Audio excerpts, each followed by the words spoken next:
Gates, but very few of us know that he is also a voracious reader and he keeps recommending us books. But all of us don't have the kind of maturity and experience that Bill Gates has, so we find these books very difficult to read. So I have come up with 3 book recommendations that Bill Gates has suggested us to read, but these books can be read by even teenagers or young adults like us because these books are very easy to read and comprehend. The first book in the list is A Promised Land by Barack Obama. It is a memoir written by one of the best presidents in American history.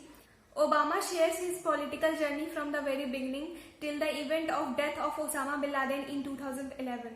Barack Obama is a great orator, but his writing skill is equally good.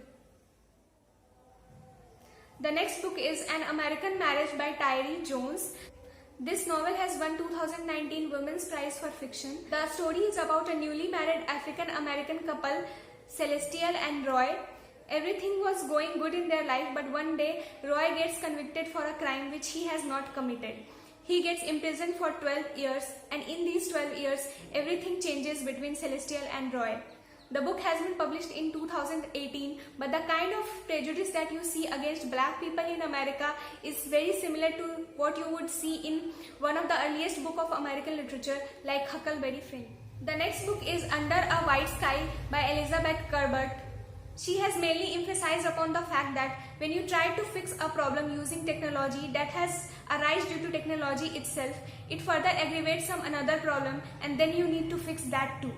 So that was all for today. Stay connected for more book recommendations. Bye bye.